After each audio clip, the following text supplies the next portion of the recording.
Wala. I think kung tama ang aking source, Bea ay isang...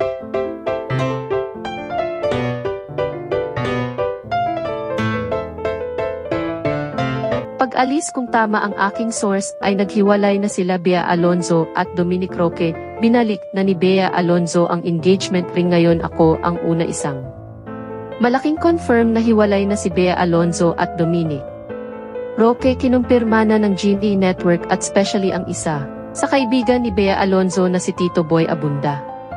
Sa kanyang show ngayon sa Kapuso Network, inihayag ni Tito Boy na nakausap niya ang isa sa kanyang source na matalik na kaibigan ni Bea at Dominic na totoong hiwalay. Na silang dalawa at hindi na nagsasama sa iisang bahay. Ibinalik na raw ni Bea Alonzo ang kanilang engagement ring. Ni Dominic Roque, nagulat raw si Tito Boy sa balitang ito. Sinabi pa niya na walang magaganap na kasal na yung Fairview Warrior April dahil plano daw ni Bea at Dominic na ikasal sa end of quarter ng 2024 si Dominic Roque ang naglatag ng plano kay Bea Alonzo at sa nanay ni Bea Alonzo patungkol sa kanilang kasal naglalabasan na ang dahilan sa hiwalayan ni Bea Alonzo at Dominic Roque ito ay matapos ang balita na hiwalay na ito.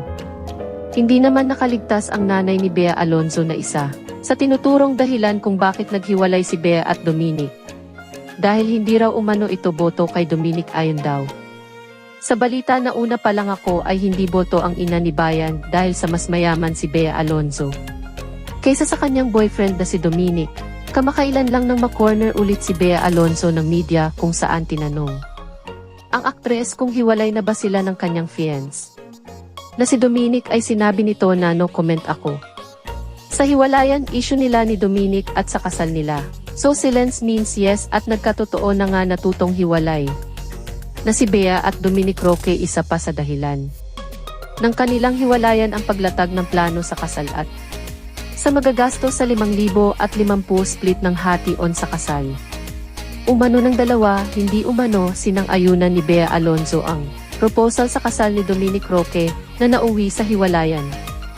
Ng dalawa sinabi din ni Tito Boy na sinusubukan pa ni Dominic Roque na suyuin ang aktres, ngunit mukhang ayaw na raw nito at hindi raw niya alam kung magtatagumpay si Dominic sa panunuyo kay Bea Alonzo. Malungkot para sa lahat dahil isang malaking confirm na hiwalay na talaga si Bea Alonzo at Dominic Roque po. Salamat sa papanunood.